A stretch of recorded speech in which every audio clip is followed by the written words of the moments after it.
ಎಲ್ಲರಿಗೂ ನಮಸ್ಕಾರಗಳು. ಆಳಾಗಿ ದುಡಿ ಅರಸನಾಗಿ ಉಣ್ಣು ಎಂಬ ಗಾದೆ ಮಾತಿನ ವಿವರಣೆ. ಈ ಗಾದೆ ಮಾತು ನಿಮಗೂ ಕೂಡ ಇಷ್ಟ ಆಗಿದ್ದಲ್ಲಿ ವಿಡಿಯೋಕ್ಕೆ ಒಂದು ಲೈಕ್ ಮಾಡಿ, ಶೇರ್ ಮಾಡಿ, ಸಬ್ಸ್ಕ್ರೈಬ್ ಮಾಡಿ. ಇದು 8th 9th 10th ಮಕ್ಕಳಿಗೆ ತುಂಬ ಉಪಯುಕ್ತವಾದಂಥ ಗಾದೆ ಮಾತಾಗಿದೆ. ಈಗ 10ನೇ ತರಗತಿ ಮಕ್ಕಳಿಗೆ ಪರೀಕ್ಷೆ ಸಮಯದಲ್ಲಿ ಕೇಳುವಂಥ ಗಾದೆ ಮಾತು. ಇದು ಒಂದು ವಿವರಣೆ, ಉಪಸಂಹಾರ ಮತ್ತು ಪೀಠಿಗೆ ಎಲ್ಲ ಅಂಶಗಳನ್ನು ಒಳಗೊಂಡಿರುವಂಥ ಗಾದೆ ಮಾತಾಗಿದೆ. ಈ ಗಾದೆ ಮಾತು ನಿಮಗೂ ಕೂಡ ಇಷ್ಟ ಆಗಿದ್ದಲ್ಲಿ ವಿಡಿಯೋಕ್ಕೆ ಒಂದು ಲೈಕ್ ಮಾಡಿ, ಶೇರ್ ಮಾಡಿ, ಸಬ್ಸ್ಕ್ರೈಬ್ ಮಾಡಿ, ಸಪೋರ್ಟ್ ಮಾಡಿ. Thank you.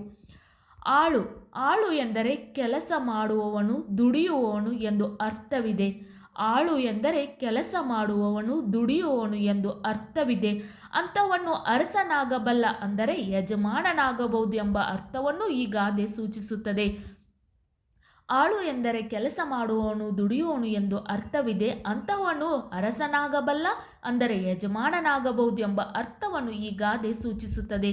ಕೃಷಿ, ಕೈಗಾರಿಕೆ, ವಿದ್ಯಾಸಂಸ್ಥೆ ಮುಂತಾದವುಗಳು ಮುಖ್ಯಸ್ಥರಾಗುವವರಿಗೆ ಆಯಾ ವಿಷಯಗಳ ಮೂಲಭೂತ ಕಾರ್ಯಗಳ ಅರಿವು, ತಿಳುವಳಿಕೆ ಅಗತ್ಯವಾಗಬೇಕು. ಹಾಗಿದ್ದಾಗ ಮಾತ್ರ ಅಲ್ಲಿಯ ಕೆಲಸಗಳು ವ್ಯವಸ್ಥಿತವಾಗಿ ನಡೆಯುತ್ತವೆ. ಕೃಷಿ, ಕೈಗಾರಿಕೆ, ವಿದ್ಯಾಸಂಸ್ಥೆ ಮುಂತಾದವುಗಳು ಮುಖ್ಯಸ್ಥರಾಗುವವರಿಗೂ ಆಯಾ ವಿಷಯಗಳ ಮೂಲಭೂತ ಕಾರ್ಯಗಳ ಅರಿವು, ತಿಳುವಳಿಕೆ ಅಗತ್ಯವಾಗಬೇಕು. ಹಾಗಿದ್ದಾಗ ಮಾತ್ರ ಅಲ್ಲಿಯ ಕೆಲಸಗಳು ವ್ಯವಸ್ಥಿತವಾಗಿ ನಡೆಯುತ್ತವೆ.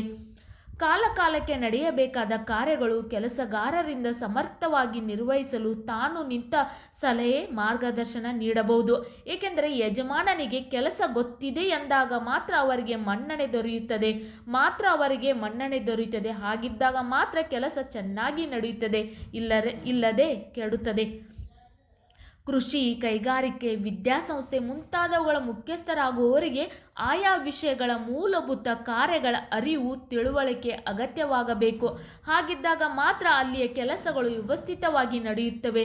ಕಾಲಕಾಲಕ್ಕೆ ನಡೆಯಬೇಕಾದ ಕಾರ್ಯಗಳು ಕೆಲಸಗಾರರಿಂದ ಸಮರ್ಥವಾಗಿ ನಿರ್ವಹಿಸಲು ತಾನು ನಿಂತ ಸಲಹೆ, ಮಾರ್ಗದರ್ಶನ ನೀಡಬಹುದು. ಏಕೆಂದರೆ ಯಜಮಾನನಿಗೆ ಕೆಲಸ ಗೊತ್ತಿದೆ ಎಂದಾಗ ಮಾತ್ರ ಅವರಿಗೆ ಮನ್ನಣೆ ದೊರೆಯುತ್ತದೆ. ಹಾಗಿದ್ದಾಗ ಮಾತ್ರ ಕೆಲಸ ಚೆನ್ನಾಗಿ ನಡೆಯುತ್ತದೆ, ಇಲ್ಲದೆ ಕೆಡುತ್ತದೆ.